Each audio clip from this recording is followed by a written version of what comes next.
Welcome to the Steelers Realm Podcast.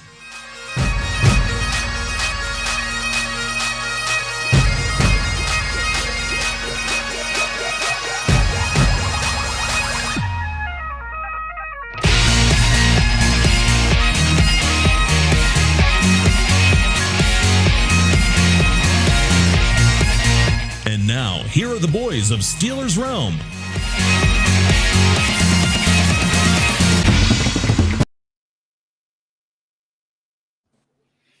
Good evening, Steelers Nation.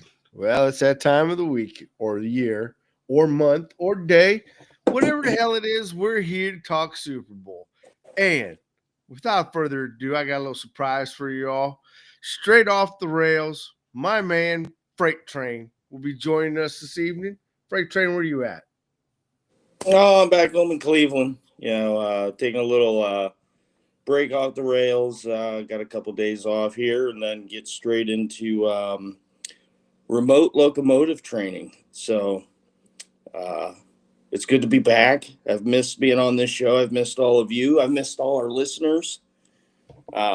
So I'm proud to come on here for at least today and share a little bit of my expertise that I haven't been able to do for a couple months here.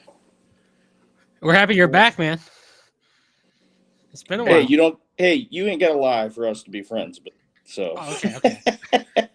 You have a lie detector on you? Since when? Yeah. But no, course, seriously though, I miss coming on here every week, man. This is you become family when you're on this for a really long time, and I'm glad to be back. well, I'll tell you what, without further ado, man, because this is going to be a short one tonight, kind of like probably what this game might end up being. I'm hoping not, but we're going to go ahead and we're going to talk about a little Super Bowl matchup. And, of course, it's the Kansas City Chiefs and the Fly Eagles fly. And we're going to go ahead and we're going to talk a little latest Steelers news because that's right. There's still animosity and confusion and wisdom to be learned by everyone here in Steelers Nation. Then we'll go ahead. We're going to break down the game. We're going to talk about some former Steelers who may have a chance to win a Super Bowl because we won't. And then, of course, we'll talk about some key injuries, some players to watch, and then, of course, our predictions. So, without further ado, man, let's just go ahead and jump right into it at all. I want to talk about the whole Russell Wilson thing first. All right. First, it comes out that, you know what, Russ was on the bus, and then it was because of his great play calling is the reason we won Cincinnati, but it kind of chapped Arthur Smith's, chaps a little bit because he didn't stick to the game plan. He didn't run the ball, which is what he did for the last 5 games, which is the reason why we won, because Russ knows better than Arthur does. And then it comes out that, oh my goodness, his camp may have leaked all this stuff. Man, why do we have to? This is what happens when you are a mediocre team, guys. When we're a mediocre team, we got to listen to the bogus BS from the media. And then I'm about tired of it. I'm just about sick and tired of it. And if this is the case, if Russ can't put this out, as far as I'm concerned, Russ can get on the bus and get the hell out of Dodge, and he ain't heading to Las Vegas. I'm just here to tell you that right now, because you want to know why? Because Pete got rid of him the first time. And you know what? Pete damn sure ain't bringing him back the second time. Mm-hmm. Yeah. Pete bought him bus tickets, so I don't think he's coming back there. Well, TA, this is what happens when, your seasons fall apart and you start playing the blame game. Well, he said this and he said this and he does this, but we really wanted this. No, there's blame to go around on all sides. The coaching fell apart down the season. Russ's age showed towards the end of the season. Let's just face it. We weren't what our record showed at, the first half of the season. Everything just kind of fell apart. And again, we need change and we need to move on. And I'm at the point now where I say we need to move on from Russ and Fields, draft and build through the draft again. hit the reset button. We have some tradable assets, and let's rebuild this team from the ground up. I'm tired of these fill-in players. Did you just say you're not against keeping Fields anymore? No, we need a fresh start. Okay, fresh start. I understand that. It'd be nice to start over because we don't really have a quarterback right now, honestly. 2 years in a row, and we're ready for fresh starts already. We got a fresh start this year. We had a fresh start the year before. We had a fresh start the year before that. Man, we're all full of fresh starts, man. If we were for a breeze, buddy, we would be at the top of the stock market right now. That's how fresh we are. Well, it was a team that was trying to recoup from a bad draft. When they reached for Kenny Pickett, they were trying to justify it by keeping him around. Then they tried the Mitch Trubisky thing. We all seen how that worked out. Then we threw Mason Rudolph out there because, well, shit, you might as well. And then we're like, well, now we're only a veteran quarterback away. We get the veteran quarterback, and then we just so happen to fall into being able to trade for Justin Fields. And then we don't play Justin Fields for the simple fact of, and I honestly believe this, they took him out because they didn't want to give the higher draft pick. They only wanted to give the Bears a 6th-round conditional pick for him playing a certain amount of snaps. That's why they took him out, because you had no reason to take him out at 4-2. So that part, there's probably a hint of truth to that, because you're absolutely right. They probably did not want to give up a draft pick. That part I agree. But I will say that the Steelers were pretty adamant from day one. Russ was your starter. The wheels started falling off 3 games left in the season. Russ turned into the bad apple again. You had a chance to inject life by keeping Justin back on the field, and you didn't do it. Well, I think that with 3 games up to go, you're right, we should have, but that should have been our pinnacle of the season was the Cincinnati game. And putting up 30-plus points to beat Joe Burrow and the boys, I'm not sure why we did not follow that same path, because we all thought that we were breaking out at that point in time. We were using our receivers. We were going downfield. We were passing the ball. The run was complimentary. I mean, everything was hitting on all cylinders. Then all of a sudden we just stopped. George got hurt, because we cannot forget that, guys. George got hurt as well. We had a patched up offensive line again. So, I mean, there's multiple things we could sit back and go ahead and look at, but at the end of the day, you're probably right. We probably yanked Justin too soon and should have seen what he could have done at least 2 more games before you yanked Russ. But TA, you know just as well as I do, and Nolan, Arthur Smith is going to be here for the remainder of his contract. We're not going to have a Matt Canada situation where they cave in and they fire him. Okay, he's going to be here 2 more years. He's probably going to be here 2 more years.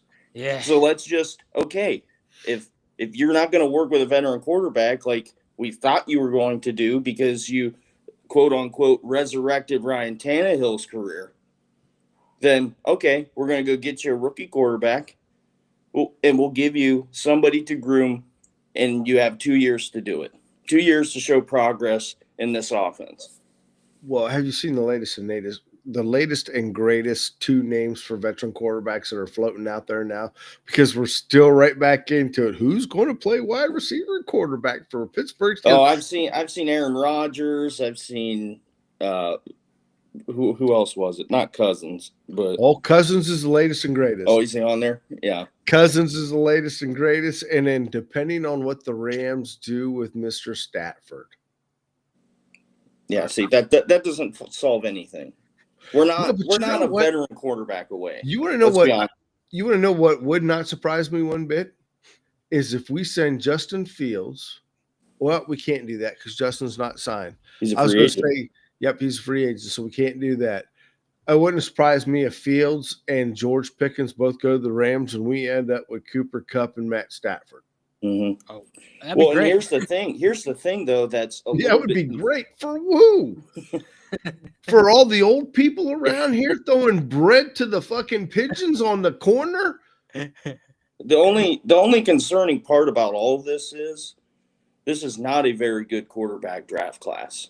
This is probably one of the worst quarterback draft classes. Wait a minute. Since Kenny Pickett's draft. Weren't you sold on Ewers? Wasn't you the one sprouting Ewers' name at the beginning of the year? I mean, we don't need nothing Ewers get him next in the year. third, fourth round, but when you think Ewers is the best quarterback of the class, it's not that great of a class. And then you got to think, if we want to bring Justin back, you're going to have to throw some money out there because you got other people competing that need another young quarterback. You got people like the Colts who are probably on the fringe of giving up on Anthony Richardson. There's other teams out there that are looking at Justin Fields. He's not this hidden commodity that we've stowed away and are just going to bring him out. You're going to have to compete to bring him back. Here's the thing, and I agree with that. And right now, everybody's saying he's right around $7 million. I find it hard. I think that's a little undervalued for Justin Fields, to be honest with you. I mean, that's backup quarterback pay right there. I mean, I think there's another team out there that'll give Justin the chance to start. I'm thinking about 10 mil is probably his cap, 10 mil for 3 years, on a prove it kind of contract. Next 2 years, you do good. The Steelers, as well as I do, will extend him in his final year and move forward. But again, with Justin, it's the same thing I've said for a while now. Somebody's got to be brought in to teach him how to read and process a damn defense. Mm-hmm. Well, that's what coaching is for, but Arthur Smith doesn't seem to be doing that because he won't let guys call audibles and make changes at the line, which is hurting our offense. I don't know. I don't know if I trust the guy that threw the game-losing interception in the Super Bowl to call audibles at the line of scrimmage. But even at that point, though, I'm still not believing that right now. Hijacker. It's all he said stuff. Exactly. Yeah, that's all it is. I'm not believing anything that's coming out of the newspapers at this time. I don't think or what's his name, Fittipaldi. I don't think Fittipaldi knows what he's talking about. I don't think that that Duloc knows what he's talking about. I damn sure don't believe anything that's coming out of Glazer's mouth. And this friendship between him and Tomlin. Come on, I'm about done hearing that too because he ain't said nothing yet that's been correct. I mean. They're like us, TA. They're just angry Steelers fans. They just happen to get their stuff published. Absolutely right. That's exactly what it is. They're upset. They're hurt. They're embarrassed by the way this team has fallen from grace, and there's no sign of any magical pill because that's the society we live in. Take this pill. It'll make you good looking. It'll make you skinny. It'll make you tall. It'll make you smart. Whatever it is you want, it's just this. We're living in Alice in Wonderland right here, man. Yeah. And we really truly are. And there is no pill right now for this team to make it any better. No, there's not. But we also have to explore different avenues. Maybe there's some tradable assets on that defensive side of the ball to get us more picks to inject juice in that offense because today's NFL, you got to put up points. It's not a defensive league anymore. You got to be able to score. Why is it giving the thumbs up? Must agree with me. Did anybody see that? I seen that because you were just right there, buddy. Look at that. Ta-da, little fireworks, the whole 9 yards. Look, that's the producer behind you, buddy. Yeah. He's making you look good. He's making you look good. He's making you look real good. But, this is why I, stressed in the offseason. Wide receiver group needed help. They didn't help it. So, yeah, but I'm not buying that because it was the same thing that we talked about here a couple weeks ago. Look, you're telling me that Travis Kelce is a number one in Kansas City's offense, and you're telling me that Pat Freiermuth could not be a number two? But yet, for whatever reason, we have a fear of living in our fears, throwing that ball over the middle. Pat Freiermuth was more than capable of running up and down the seams or even in and out of the slot, for that matter, to be a number two. I'm not buying we didn't have a number two wide receiver. I'm done with that hocus pocus bullshit too. Yeah, but I'm not buying that Russell Wilson is Patrick Mahomes and Mike Tomlin is Andy Reid either. Oh, wait a second. First of all, you never heard that come out of my mouth. I'm just saying. Even the Russ, a little bit of a difference there. Yeah, I got fooled by the Russ bus after Cincinnati. You got After that, I got right back on the Amos bus, buddy. yeah. You got competent coaching in Kansas City. We don't have that in Pittsburgh. Well, and that is a problem. And as we can tell, there's nobody leaving. And if anybody should leave, I at least think the defensive coach should leave. I think Terrell Austin has wore his welcome out of Pittsburgh. I mean, why is Art not upset? The last year at this time, he was like, it's not acceptable to lose in the first round of the playoffs anymore. We're going for this. Yeah, well, I think it's all cupcakes and rainbows at the end of the season. What is going on here? Why is there some love affair going on with this coaching staff of being one and done in mediocrity? Well, let's just go ahead and I tell you what, we're going to have all offense talk or all off season to talk this. I want to talk about one other thing here because, of course, the rumor mill is really going crazy on this one here. Myles Garret requests a trade. Ooh. Now, do we really think the Browns are going to let their number one player walk out the door? If they're smart, they do.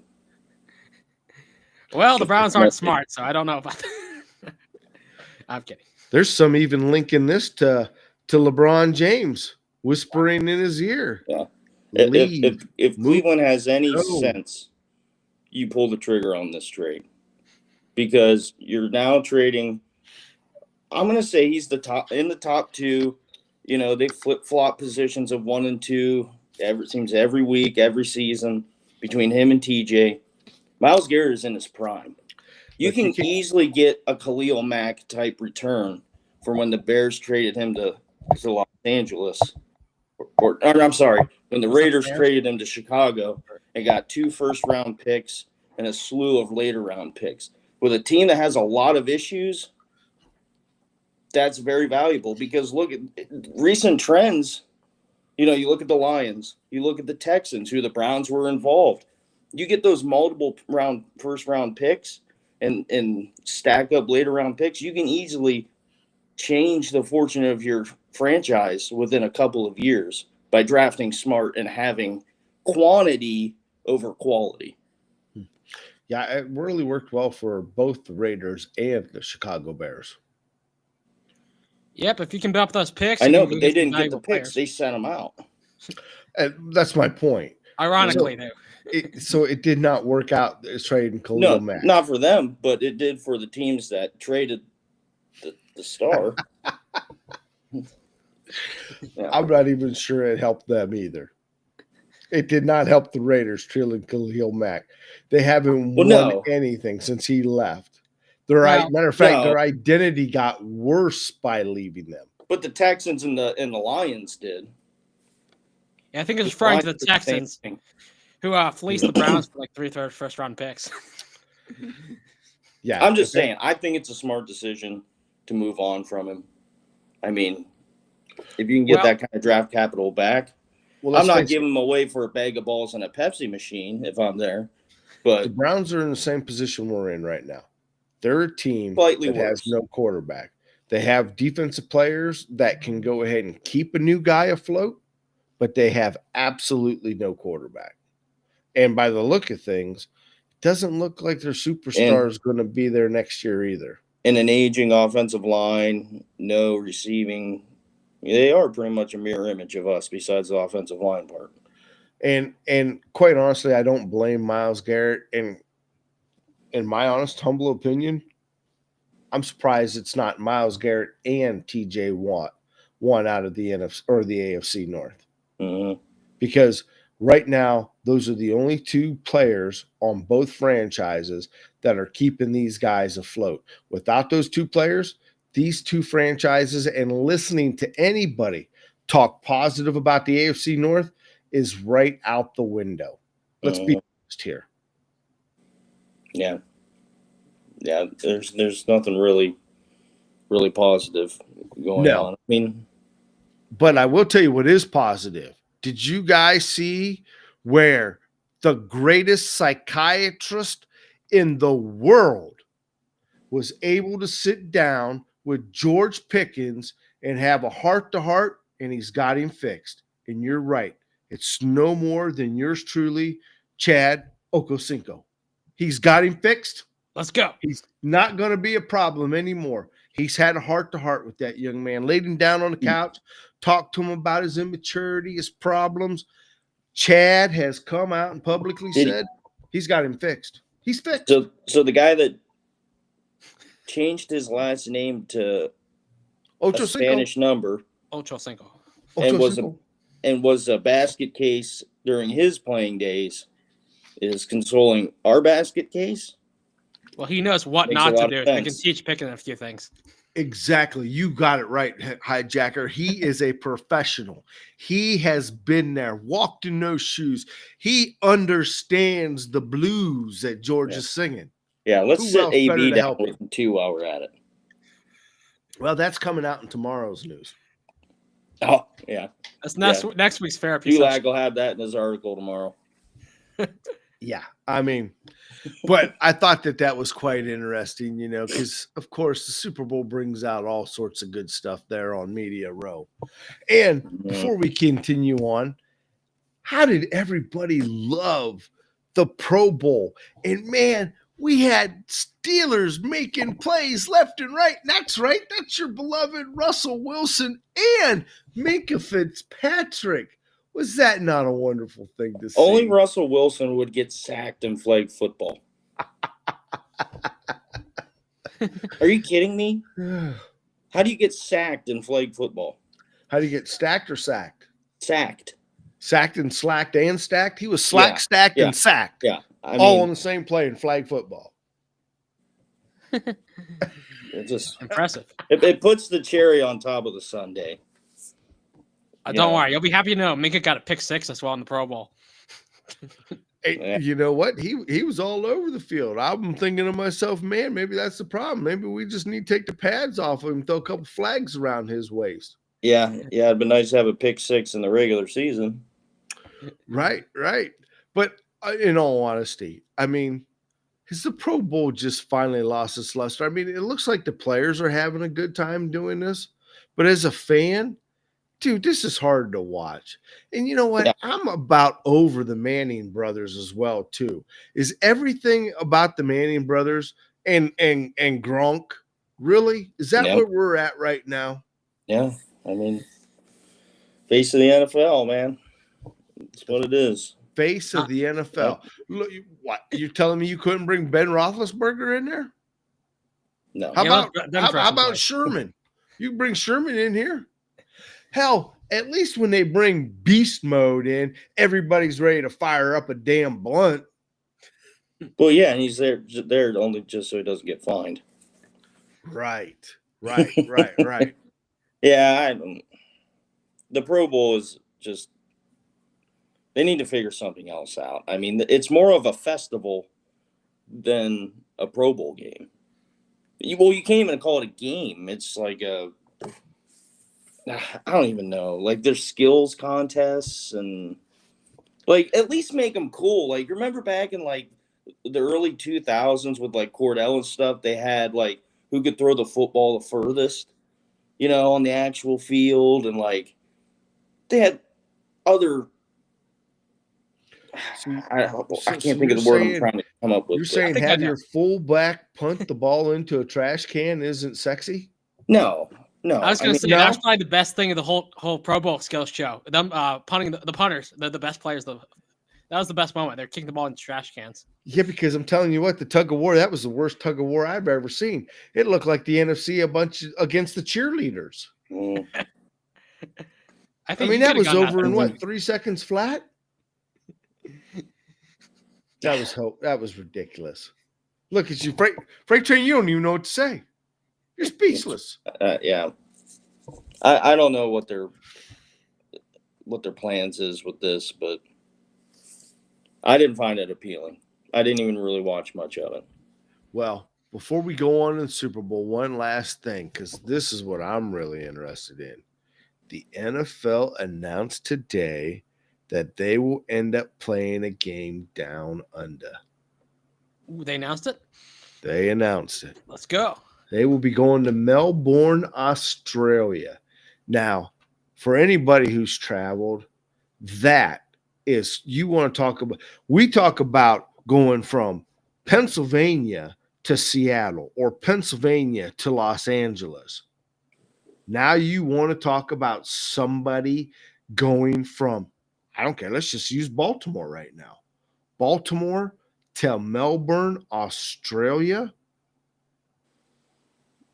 That's a to hike. play a game. How long does it take to get there? That's like a 2-day trip. Wow. You ever been there? What happened to No. Ireland? No. But it's outside of Guam. So just to give you an idea, I do know a young man who just went to Guam here not too long ago, and that was about it. It took him almost a day and a half to get to Guam. So I know going to India, again, is another day and a half. So you go ahead and you throw in Australia right there, coming from the East Coast, you're looking at a good day and a half travel. Yeah. And I don't, I and mean, that's, I like that's the not on idea. no private plane. That's no mile high loving either, buddy. Mm-hmm. I mean, I like the idea of it because there has been this thing keeps giving me the thumbs up. Like an influx of Australian players in the NFL. You know, our long snapper. You know, the punters. You know, I like the idea. You're not as cool as me. It's not going to give it to you. It's not neither. I was just seeing if I was as cool as you. But yeah, that's a little far. That's going to take some planning. Like you're almost going to have to send the teams over there before their bye week and give them a full week there before you can even play the game. Oh, absolutely. And then you're going to have to give them a little bit of time to come back. Let's put it this way. You're not going to play 3 games in 11 days and Melbourne, Australia be one of them. But then again, you know what? They could do that to the Steelers, so stay tuned. Why not? Yeah. Let's do it again. Yeah. And they'll give us the 3 best teams in the NFL. Absolutely. Absolutely. Well, I tell you what, speaking of at least 2 of the best teams in the NFL, the 2 teams that have made it to go for the Silver Lombardi Trophy, Kansas City Chiefs looking for a three-peat against the Philadelphia Eagles. So I guess, you know, in Pennsylvania, we've got a little something to be excited about. We've got kickoff at 6:30 on Fox at the Superdome in New Orleans. And you want to know what I'm most excited about? I get to listen to Tom Brady for 4.5 hours. Let's go. Lord, tell me it's not so. Blessed baby Jesus, I can't wait. I mean, this is how I want to spend my Sunday. And, of course, I'm going to have Aaron Andrews, who I'll only get to see probably twice. And then after that, it'll be Tom Rinaldi. And, of course, we'll have Kevin Burkhardt. Now, the weather, does it really matter about the weather? No, it's in a damn dome. So the weather doesn't matter whatsoever. However, if you are going to the game, because if you have not seen, tickets are plummeting at this present time and moment. So for us schlubs who very seldom get a chance to go to the Super Bowl, you can now potentially get a ticket for under $4,000 up in the nosebleed seats. Make sure you take your tissues, boys and girls, and an umbrella because they are expecting a little rain. Now, the Chiefs record versus the Eagles. The Chiefs lead all-time series 6-5, including the 38-35 win over the Eagles 2 years ago in the Super Bowl. So we are also looking at the revenge tour going on. Of course, both teams coming off of huge wins against their opponents in the championship games, Chiefs against the Bills. And again, sorry, Josh, I guess you're just meant to be a bridesmaid, brother. A big, tall, ugly one at that. And then, of course, you've got the rookie with the Washington Commanders there.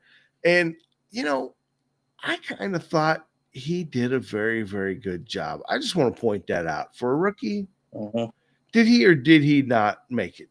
Do a very decent job. Oh, he was amazing. Well, T8, most people didn't think he was even the best quarterback of his own draft class. No, and everybody was wrong. Everybody was wrong. well, we've talked about that time and time again, how most of the pundits are wrong over and over and over again. But I look for that kid to be back. I really, truly do. All right. With that being said, we've got a line of 1.5 over and under a 48. I kind of think that's a little on the low side, don't you? Yeah, both teams can put up some points. Yeah, it seems low, especially when previous match, both teams almost scored that much by themselves. And I think where they're looking at that at, and here's what concerns me with that point spread, seeing that, Vegas always knows something, is the Eagles can put up that in their sleep. The Chiefs, however, this year, not so consistent on that aspect. So is this one of those games where if the Eagles tend to win, they better play their game and not the Kansas City Chiefs game? Well, I mean, yes and no. I mean, I think the Eagles, their main concern is keeping Mahomes in the pocket. Don't let him scramble around and get those ticky-tacky penalties that he likes to do when he tiptoes the sideline, and the defender has no choice but to push him out of bounds and get a personal foul penalty. That's the main thing I'm looking for, is if the Eagles can keep composed and not get the silly penalties. Well, I think you're right. The Eagles need to prevent big plays, especially to Travis Kelce, if they want to limit Mahomes to under like 25 points, and they should be able to score enough to surpass that. But gentlemen, wait a minute. You're talking about ticky-tack penalties. Our fearless leader, Mr. Goodell, just came out this week and said that is absolutely absurd, ridiculous, that anyone would think that the professional referees that are in today's NFL games are showing any kind of favoritism to Mr. Patrick Mahomes.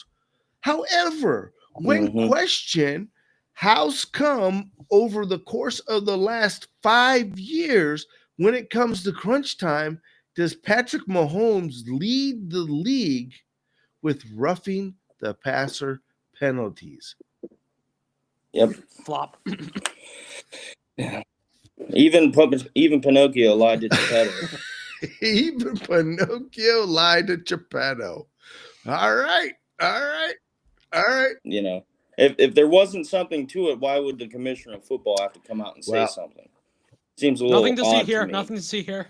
Nothing to see here. You've got to keep moving. All right. Well, I tell you what, we've got a little bit of by the numbers. So, Freight Train, why don't you slide on into that and tell us what we got? What can we look forward to for some numbers? I don't have the sheet yet. You don't have the sheet? I told you that before we started. Did. Here we go. You did, but I know you could read this part. You got this. You can do it. You can do it. You can do it. Nolan said he's all right, Nolan, let's hear it, buddy. All right, so we got, let's see, the number 5. You know what that is? Take a wild guess. It has to do with how many players are playing their 5th consecutive Super Bowl. Well, 5 straight appearances with the Chiefs. That includes 5 different players. That includes Mahomes. You've got Kelce. And then you also got their kicker. That's Butker. Their long snapper. And then you also got, Chris Jones. You're right on the money. So let me ask you this there. Hijacker. Yep. Name the other 2 NFL teams that accomplished the same feat, having 5 players play in 5 Super Bowls. Oh, the Steelers are one of them. Batman. Oh, damn, really? Really? Then we only played in 4, and we won all 4. Well, then it'd be New England. Is one. New England. And I think it's the Cowboys, right? Hold on, it is the Cowboys. See, I'm right on the money. On the money. It was a 50-50 split, Nolan. I got the first one. Yeah.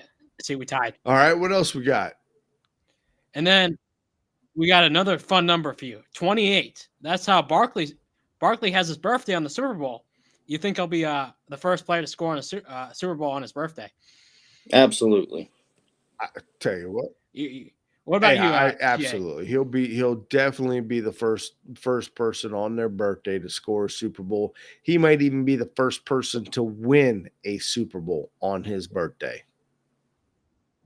Which in turn would possibly make him the first to win an MVP on his birthday. And when was the last time a running back was MVP of the Super Bowl? I can't remember. Terrell Davis, Denver Broncos. So, yeah. Nice. So, I look for some good stuff here this week. All right, what else we got there? So Kelsey has the most receiving yards for a tight end in a Super Bowl, and that's at 133. He did that against the Bucs when they lost that game to Brady, unfortunately. But Brady's not here this time, so it might go a little different. No, he's there. Oh, he's announcing the game. Oh God, he might be screwed. If the bad omens are back. Mm-hmm. And then also, Barkley has a chance to make history as well. Hit the 2,000 mark in the season. Well, he didn't break regular season record, but he's a chance to break the all-time combined regular season playoffs. He's currently at 2.447. He needs to get to 2.477 or higher. So that's 30 more yards to break the most yards in a total season, combining playoffs. Well, he'll get that in the first. Probably have that on the first play. You see, the first game, he had like a 70-yard touchdown to open the game. And then the number 3, will the Chiefs go for the three-peat? They become the first team Super Bowl era to do that. Well, we all know that's there's a very high chance. I don't know. There's too many. The storylines for this game are through the roof. I'm surprised you don't have that and by the numbers. You got Brady and Mahomes in the Super Bowl again together. I don't know how many freaking. What are they going to show more? Reruns of the Brady Mahomes Super Bowl matchup or Taylor Swift shots? Because we're going to see both. You haven't placed your bet yet? Got Andy Reid. I'm holding off. I'm seeing where the lines end, but. You got Andy Reid going against the Eagles. You know, this is what the NFL wants. This is the Super Bowl the NFL dreams for. Well, yeah, this one like right WrestleMania here, baby. No offense, Bubba, but you got all of these lines that they're going to be talking about. And I tell you what. All right, so let's go ahead and break into the ambulance report because we're going to wrap this thing up here before long. And as far as the injury report, you know what? This is a Super Bowl. If your heart is everybody played, you're going to end up playing in this game. But what I do find hilarious again is Patrick Mahomes listed for an ankle. Like that's really even going to matter. He always is. Again, the storylines. How many times can a quarterback play with a bum ankle in the Super Bowl? Yeah. Now, but it is Patrick Mahomes. Now, let's give a quick rundown, man, of former Steelers in the Super Bowl. Are you ready for this? Kenny Pickett, Darius Rush, Fred Johnson, LaRaven Clark, Braden Mann, Steven Nelson, Chris Oladuncan, and Juju Smith-Schuster. I think they're all backups pretty much, right? Except for Juju, I think, right? Juju's like the number third receiver on that Kansas City Chiefs. And then you also got Steven Nelson. I mean, he comes in quite a bit, but nothing like he was when he was with the Steelers and forced his way out. His career definitely went the other way, unfortunately. I think the Eagles will be pretty scared if they see Pick in the game. So just to go ahead and run down both offenses, we already know the players to watch, man. We're looking at Patty Mahomes and Travis Kelce, the dynamic duo, Batman and Robin, George and Grace Allen. Who knows? Then you got Jalen Hurts, A.J. Brown, and Saquon Barkley. I think out of all of these players, the one who's going to be the difference maker, guys, is going to be Saquon Barkley. I look for Saquon Barkley to run all over this Chiefs defense, especially late in the game. I think my X factor Because obviously we're trying to come up with formulas of the Eagles to beat the Chiefs. I think we're all in agreement that that's what we want to happen. But I think my X factor is the Eagles' run defense. If they can make the Chiefs one-dimensional, because the Eagles' secondary is very good. If the Eagles can make that Chiefs offense one-dimensional and their offense can keep them on the sidelines, that gives them a very good chance. Yep, if they can keep Mahomes off the field, that's a great way to win the game. My X factor, personally, is going to be the one and only Chris Jones, because he's going to have to be the difference maker. If he can stop that Eagles offense, but stop Barkley from having big runs by filling those run lanes and getting to the quarterback and Jalen Hurts as well, that'd be very effective and, make it so Mahomes doesn't have to do as much as he usually does. I say the Eagles should just run the tush push every single play. Good plan.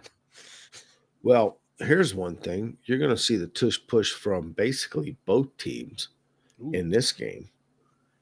Eagles, there's nobody like the Eagles that can run it. The Bills probably the second best team. Mm-hmm. But I do like what you said there about the Eagles secondary. I like the Eagles secondary when it comes to matching up against Patrick Mahomes and Travis Kelce.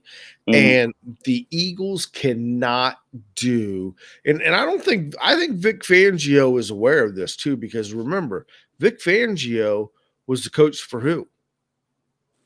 Broncos? Was it? Who got to see Mahomes and Travis play twice a year. So Fangio is no novice when it comes to this offense. He has seen it before multiple times, and he has definitely turned around this defense. So as long as they do not let Travis Kelce run wild, I don't care if Hollywood Brown sneaks out there and gets his, or Juju sneaks out and get his. Worthy is the second guy I think they've got to go ahead and watch.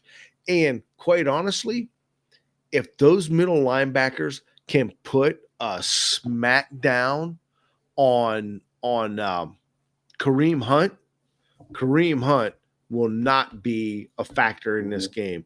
But Isaiah Pacheco, he'll be another X factor in this game. Well, I think another guy to watch is DeAndre Hopkins as well. He could get some big catches that could make a difference in this game. And the thing is, though, is what I didn't see the chemistry with him and Mahomes this year.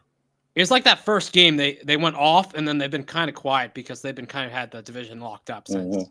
So I actually think they do have a connection. It's just they've been saving it for the playoffs. You think that's what it is? Yep. Yeah, and it's the Eagles. We got to see which version of Jalen Hurts shows up, because the good version of Jalen Hurts, they have a good chance. If Jalen Hurts turns the ball over and is missing, some of these wide open throws, that could be a problem. Well, here's the good news. This is Jalen Hurts' second game. And if that young man isn't coming already focused to go up against Patrick Mahomes, and if he wants to be cucked by Patrick Mahomes again, then shame on him. But if anybody should be able to bring their A game this time, it should be Jalen Hurts. But I do agree with what you're saying, Freight Train. He is the one that could sink that Eagles ship very, very quickly. Mm-hmm. Yeah. I mean, he did score 3 touchdowns the last time they played. And this Eagles defense is way better than the one in that last Super Bowl. So, well, and I think the offensive line's a lot better. Mm-hmm. It's definitely a lot tougher than what it was. Mm-hmm. All right, so I guess we're at that magic hour, man. What's the predictions? Hijacker, let's hear what you got, buddy. Oh, I got the Chiefs win this one, 35-20. We're going to go big. Chiefs are going to go up early. Kelsey's going to get a few touchdowns, and it's going to be a quiet game. What about you? Ooh, you know what? We haven't had an overtime in quite some time. I look for this game to go to overtime. Wait. Didn't last Super Bowl go to overtime? Was last Super Bowl go to overtime? Yeah, it did. I thought, right? I don't know. I don't remember. I think it did. And then McCole Hardman caught the game-winning touchdown. So that was last year? Right? Okay. Okay. So then back-to-back overtimes with the Eagles winning. And I'm thinking it's going to be somewhere around 35-32. High score.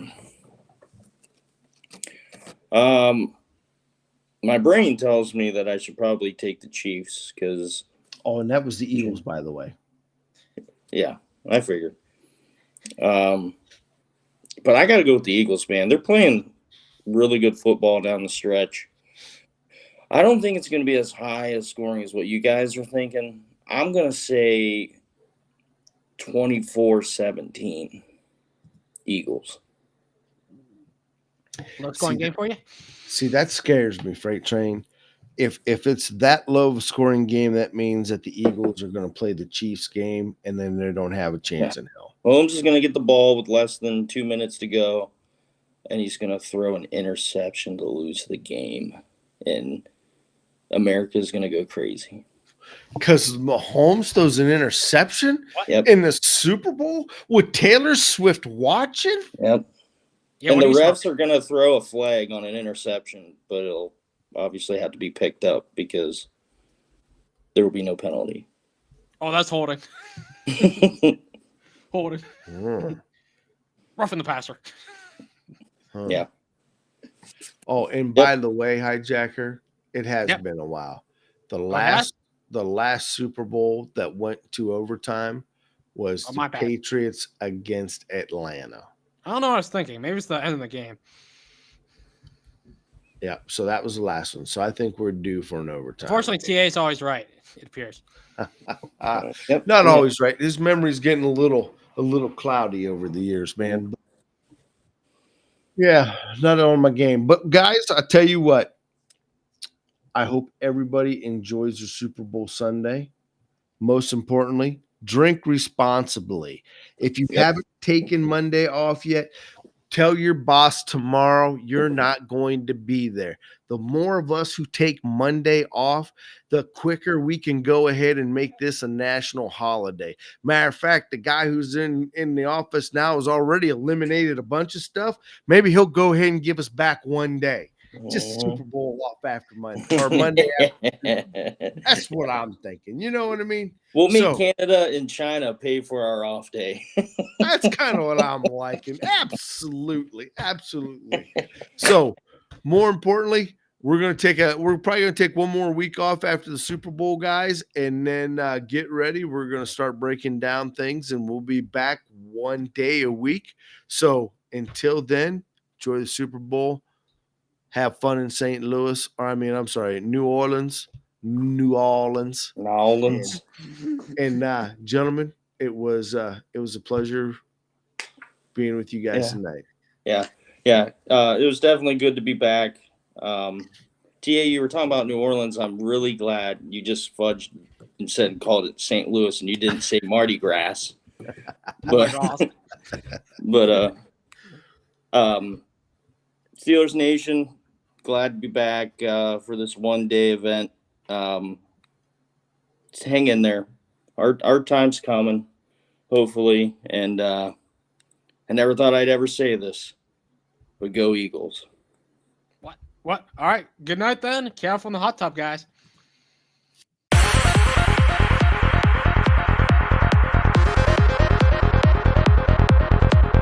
Check back next week into the Steelers realm.